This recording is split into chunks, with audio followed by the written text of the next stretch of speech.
Oke, kembali lagi di channel saya. Makasih buat kalian yang sudah mengklik video ini. Gimana kabar kalian hari ini? Baik-baik saja kan?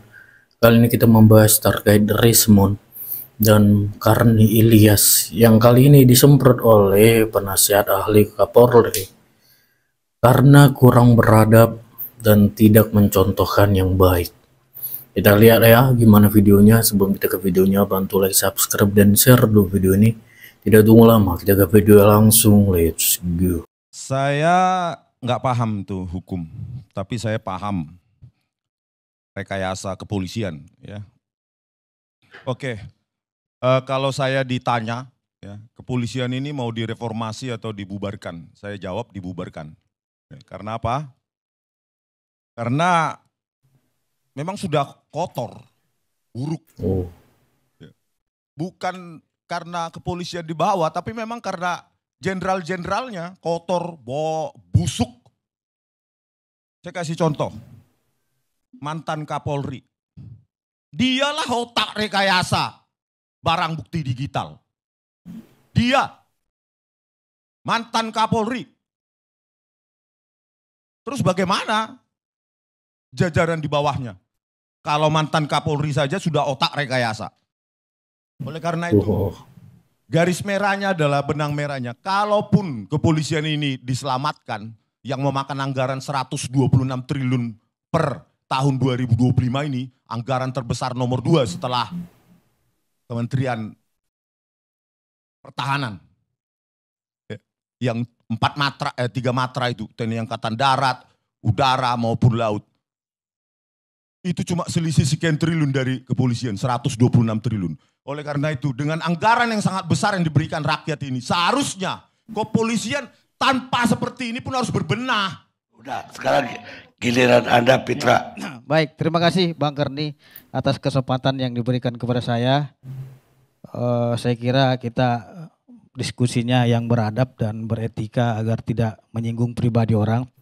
Bang Karni, saya ingin sampaikan, reformasi Polri bukanlah tuntutan rakyat, akan tetapi tuntutan politik. Dalam prakteknya kita lihat isu dan wacana reformasi Polri ini triggernya daripada peristiwa 25 Agustus 2025 yang lalu. Kita lihat politik, dalam aksi demonstrasi besar-besaran dari Sabang sampai Merauke, ada 9 tuntutan rakyat kepada pemerintah. Dan mayoritas tuntutan rakyat kepada pemerintah itu adalah ke DPR. Salah satunya menolak rencana kenaikan gaji DPR.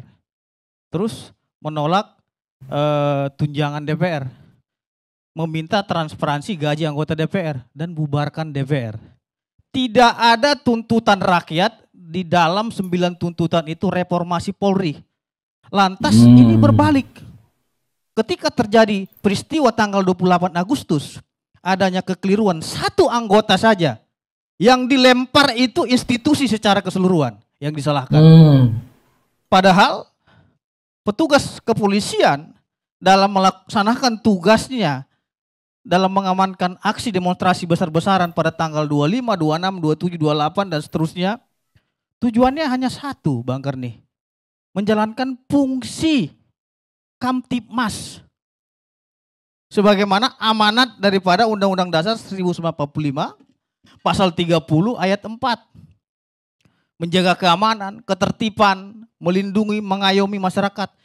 Jadi petugas kita di lapangan ya bukan hanya mengamankan demonstrasi, akan tetapi selain mengamankan demonstrasi, petugas kepolisian juga di lapangan mengamankan objek vital nasional, gedung DPR RI, beserta dengan isi-isinya anggota DPR RI di sana. Seharusnya kita berterima kasih kepada Polri karena apa? Karena trigger pada tanggal 28 Agustus 2025 tersebut tidak terjadi pendudukan di gedung parlemen sehingga tidak menimbulkan parlemen jalanan. Ini kan tuntutannya kepada DPR. Lantas kenapa sekarang polisi yang disalahkan dengan satu kekeliruan anggota? Dan anggota yang keliru tersebut dalam melaksanakan tugasnya telah dihukum, diberikan sanksi tegas. Berbicara reformasi, Bang Karni,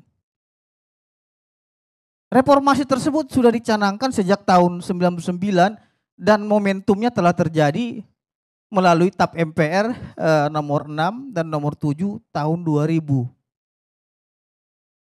Kultur dan budaya kepolisian yang militeristik dahulunya berubah menjadi polisi sipil. Jadi kita harus mempertahankan ini. Seperti yang dibilang oleh tadi pengamat mana tadi, bahwasanya Polri harus dibubarkan. Saya tidak sependapat dengan bahasa-bahasa yang tidak optimis seperti itu.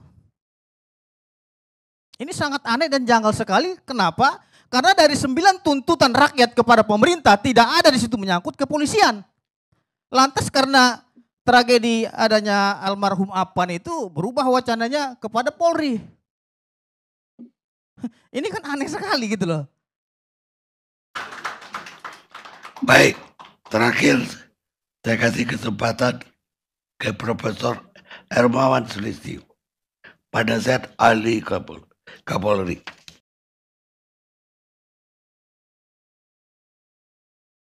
Jadi gini Bang,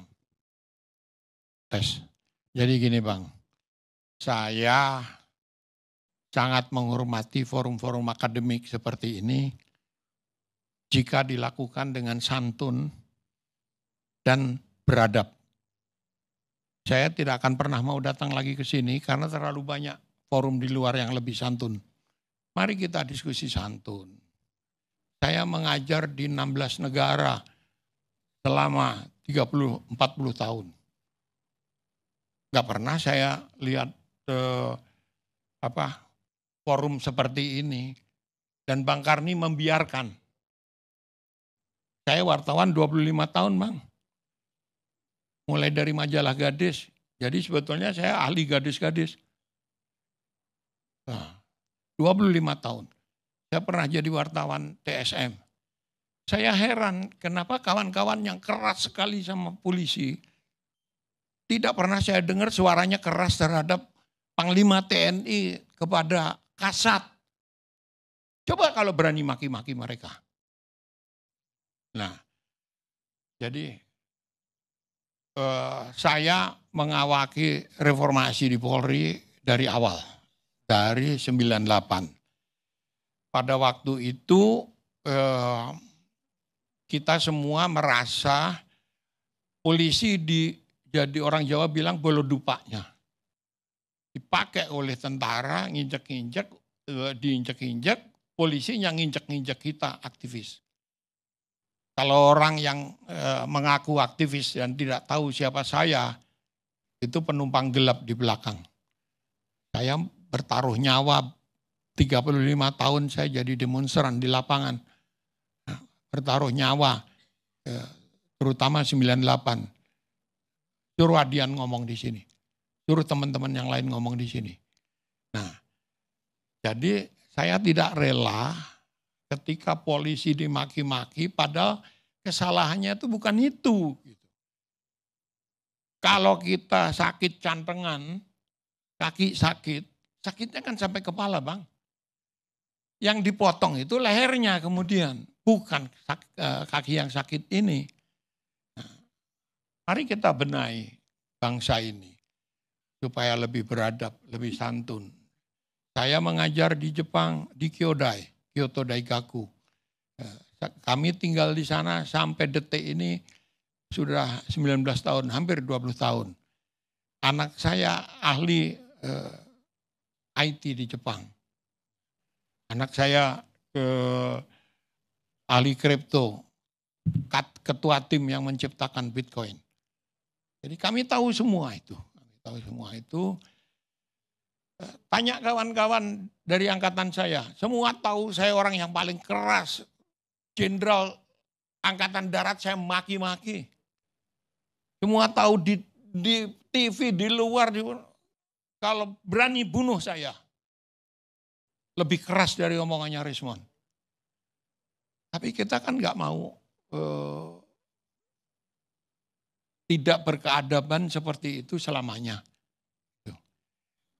Oleh karena itu saya menulis, menyalurkan energi menjadi menulis. polisi mengubah sifat konflik dari kekerasan menjadi diskusi, menjadi hukum, menjadi undang-undang. Marilah kita taati itu. Marilah kita taati itu. Jadi saya tidak ada komentar lagi, tapi kalau begini, saya tadi Pak Ito ngomong sama saya, kalau tahu gini saya nggak akan datang. Kami berdua dimaki-maki nggak apa-apa. Di Mabes Polri aja, tadi dengerin rekamannya dari jam 10 pagi kita ya, sampai langsung ke sini tadi. Isinya keras sekali. Saya ingat 2 tahun berturut-turut dapat undangan menjadi juri. Juri apa? Juri lomba orasi demo. Juri untuk lomba orasi demo. Di Polda Metro Jaya dan di seluruh Indonesia. Bang Karni kan generasi di atas saya. Pernah mendengar itu di zaman Orde Baru. Kalau bikin kayak begitu, hari Senin kita ketemu di Kodim, kalau enggak di kuburan. Dan enggak ada yang bersuara, kami yang bersuara, saya paling depan. Kalau yang mau pertanyakan, saya punya catatan harian buku lawan. Jejak-jejak jalanan di balik kejatuhan Soeharto. Detail saya tulis setiap hari itu. Apa yang terjadi? Suasananya jauh lebih mencekam dari sekarang. Dan saya juga kasar sekali, tapi saya masih beradab kalau ngomong. Itu aja pesan saya. Ya. Saya mau describe bahwa kita dari tadi ini diskusi rekaman, bukan live. Artinya kami berhak memotong mana yang dianggap tidak sopan, mana yang dianggap salah tempat, salah orang. Tadi saya juga bilang Saudara Rismond bahwa berapa nama yang dia sebut keliru. Misalnya dia sebut Tito, padahal bukan. Saya kan cukup dalam juga di Polri, maka terakhir pun saya diminta jadi staf ahli. Cuma saya karena merangkap jabatan, saya terpaksa menolak ke Pak Sigit. Jadi bahwa situasi Orde Baru juga tidak sama dengan sekarang. Artinya kalau tadi dibilang kita kalau nggak ketemu di Kodim, kita ketemu di kuburan. Saya punya sejarah lebih parah dari itu. Saya TO setelah Dedi Amdud. TO setelah Dedi Amdud mati, harusnya saya. Boleh cek di Mabes pasti tahu. Jadi bahwa sekarang kita memang jauh lebih terbuka, lebih reformis. Dan memang kekasaran tidak akan menyelesaikan masalah. Kebijaksanaan yang bisa menyelesaikan.